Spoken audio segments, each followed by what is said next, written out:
नमस्कार विद्यार्थी मित्रांनो, स्वागत आहे आपल्या यूट्यूब चॅनल ज्याचं नाव आहे मोहित मोटिवेटेड एक्झाम चॅनल। आज आपण बघणार आहोत TET बद्दल आले एक नवीन अपडेट। ती अपडेट कोणती आहे तर आपण सुरुवात करूया व्हिडिओला। अपडेट अशी आहे, TET पेपर फुटी प्रकरण तारीख पे तारीखमध्ये अडकले सर्व आरोपी आता जामीनवरही सुटले।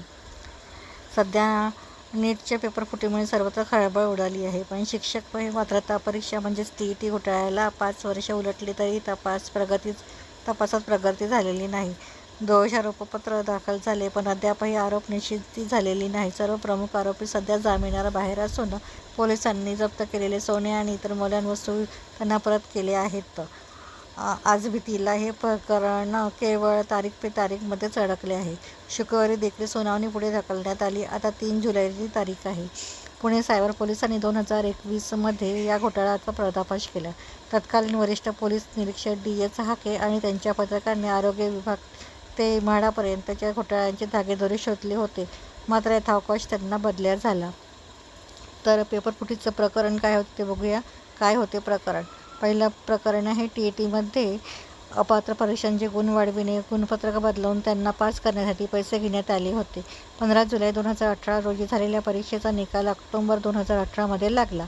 त्यानंतर दुसरं प्रकरण आहे, GS सॉफ्टवेअरच्या परीक्षेच्या आयोजनावर कंत्राट असलेल्या कंपनीचे मॅनेजर अश्विनी कुमार यांनी महाराष्ट्र राज्य परीक्षा परिषदेचे तत्कालिक आयुक्त सुखदेव वेडे, केवराम सुपे व तांत्रिक सल्लागार अभिषेक सावरीकर यांच्या मदतीने अपात्र 1701 परीक्षार्थ्यांकडून 5,37,00,000 रुपये गोळा केले होते।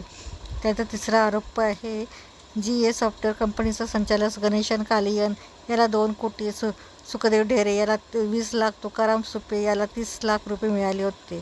यात तब्बल 7,800 नापास उमेदवारांना पात्र करून शिक्षक बनविण्यात आले होते। तर आरोपींविरुद्ध दोषारोप दाखल झाले असले तरी आरोप निश्चिती झालेली नाही।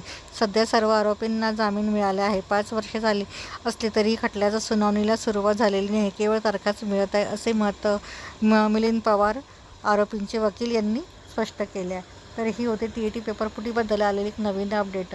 अशाच नवीन अपडेट बघण्यासाठी व्हिडिओला लाईक करा, कमेंट्स करा, जास्तीत जास्त व्हिडिओ शेअर करा, जेणेकरून इतर विद्यार्थ्यांना देखील या व्हिडिओचा फायदा होईल।